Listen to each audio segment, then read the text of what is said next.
Canada کا جزیرہ جو 2000 زلزلوں کے باوجود محفوظ رہا۔ کینیڈا کا جزیرہ وینکوور مارچ کے اوائل میں ایک ہی دن میں تقریباً 2000 زلزلوں سے لرز اٹھا۔ وینکوور جزیرے کے ساحل سے تقریباً 240 کلومیٹر دور اینڈیور میں مقام ہے، جہاں 6 مارچ کو ایک ہی دن میں زلزلے کے سینکڑوں جھٹکے محسوس کیے گئے۔ زلزلے کے ان جھٹکوں کی گہرائی زمین سے 5 کلومیٹر تھی۔ عموماً اس طرح کے زلزلے کے جھٹکے ساحلی علاقوں میں تباہی لا سکتے ہیں، مگر وینکوور جزیرہ میں آنے والے زلزلوں کے جھٹکوں کی شدت ریکٹر اسکیل پر 1 سے بھی کم تھی۔ روی کراؤس، جنہوں نے واشنگٹن یونیورسٹی سے جیو فزکس میں پی ایچ ڈی کی ڈگری حاصل کر کے اپنی تحقیق کے لیے وینکوور جزیرے کے علاقے اینڈیور میں زمین اور زیر سمندر آنے والی تبدیلیوں کے ڈیٹا کا مطالعہ کر رہے ہیں۔ وہ کہتے ہیں کہ بحیرہ روم کی چٹانیں دراصل زیادہ شدت کے زلزلے پیدا کرنے کے قابل نہیں ہیں۔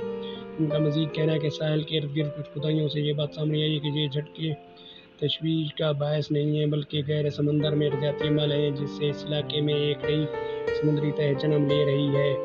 زلزلے کے یہ جھٹکے لوگوں کے لیے خطرناک نہیں ہیں، وہ مجموعی طور پر معمولی دھچکے اور ان کے باعث زمین کی سطح پر ارتعاش سے ایک چھوٹے سے علاقے تک محدود رہے ہیں۔ ان زلزلوں کی وجہ کیا ہے؟ وینکوور جزیرے میں اینڈریو کا مقام سمندر کے وسط میں موجود ایک چٹان کے کنارے پر واقع ہے۔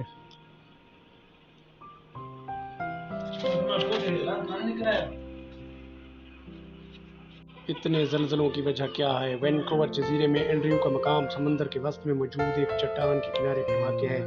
زمین کی سطح 7 بڑی اور 8 چھوٹی پلیٹوں میں تقسیم ہے۔ سب سے بڑی پلیٹ انٹارکٹیکا پوزیشن اور شمالی امریکہ کی پلیٹیں ہیں۔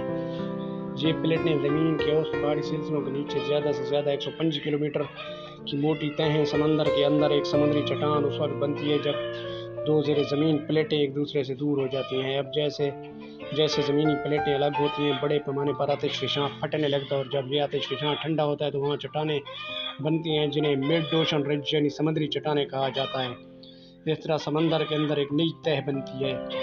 روی کراؤس کہتے ہیں کہ اینڈیور کا مقام بحرالکاہل اور جوان ڈی فوسا پلیٹس پر واقع ہے۔ اینڈیور کے مقام پر آنے والے جھٹکے اس بات کی نشاندہی کرتے ہیں کہ سمندر کی تہ پھیل رہی ہے۔ جیسے جیسے یہ پلیٹیں پھیلتی ہیں، وہ کسی اہم مقام تک پہنچنے سے پہلے تقریباً 3.3 فٹ میٹر تک پھیل جاتی ہیں۔ زمین کی یہ کھینچ تانی زمین میں دباؤ کا باعث بنتی ہے، جس کی وجہ سے سمندر کے نیچے ایک نئی تہ بنتی ہے، اور یہ دباؤ زلزلوں کا باعث بھی بنتا ہے۔ حالیہ زلزلوں سے پتہ چلتا ہے کہ اینڈیور کے مقام کے نیچے سمندر کا فرش اپنی زیادہ سے زیادہ حد تک پھیلا ہوا ہے۔ روی کراؤس کے مطابق اس سب سے زیادہ امکان یہ ہے کہ آتش فشاں سے نکلنے والا میگما گرم لاوا اب خلا کو پر کر دے گا اور وہاں خشک ہو جائے گا، جس سے سمندر کی تہ میں ایک نئی تہ شامل ہو جائے گی۔ یہ زلزلہ کتنا خطرناک ہے؟ اینڈیور لینڈ وہ علاقہ ہے جس کے نیچے سمندر کا فرش بن رہا ہے۔ روی کراؤس نے لائیو سائنس کو بتایا کہ وقت سمندر میں بننے والی چٹانیں دراصل 5 شدت سے بڑے زلزلے پیدا کرنے کے قابل نہیں ہوتی ہیں، تاہم اس کی وجہ سے زیر زمین زمین کا کٹاؤ نہیں ہوگا۔ کراؤس نے کہا کہ زلزلے سیاسی طور پر ایک دلچسپ سوال ہے، کیونکہ وہ اس علاقے میں تفصیلات ظاہر کر سکتے ہیں کہ سمندر کی تہ کیسے الگ ہوتی ہے اور نئی پرت کیسے بنتی ہے۔ اینڈریو کے مقام پر پیسفک پلیٹ اور جوان ڈی فوسا پلیٹ الگ ہو رہے ہیں۔ یہ عمل وہاں ایک فالٹ لائن بناتا ہے اور زمین کی پرت کو پتلا کرتا ہے، جو آتش فشاں کے لاوے کو ابھرنے کے قابل بناتا ہے۔ جب یہ لاوا زیر زمین سمندر میں زمین کی پہلے سے موجود سطح پر پہنچتا ہے تو یہ ٹھنڈا اور سخت ہو جاتا ہے، جس سے نئی سمندری پرت بنتی ہے۔ جزیرہ وینکوور میں اینڈریو کے مقام کی کینیڈا اوشن نیٹ ورک تنظیم کی طرف سے مسلسل نگرانی کی جاتی ہے۔ روی کراؤس کا کہنا ہے کہ یہ خطہ 2018 کے بعد سے زلزلے کے لحاظ سے زیادہ فعال ہو گیا ہے، تاہم 6 مارچ کو یہاں پر گھنٹے میں کم از کم 2 سے چھوٹے زلزلوں نے سمندر کی تہ کو ہلا کر رکھ دیا تھا۔ محققین نے کہا کہ اس دن میں یہاں کل 1850 زلزلے ریکارڈ کیے گئے۔ جیٹ امیجز تحقیقاتی ٹیم اس زلزلے کی نگرانی کیسے کر رہی ہے؟ روی کراؤس کہتے ہیں کہ 6 مارچ کے بعد زلزلوں پر شاک میٹر میں کمی آئی ہے۔ کراؤس یہاں زلزلوں کی تیز نگرانی کر رہے ہیں۔ انہوں نے کہا کہ سب سے زیادہ معلوم ہوتی ہے کہ سمندر کی تہ اپنی زیادہ سے زیادہ حد تک بہہ گئی ہے، زیادہ تر لوگ پر اس کی وجہ سے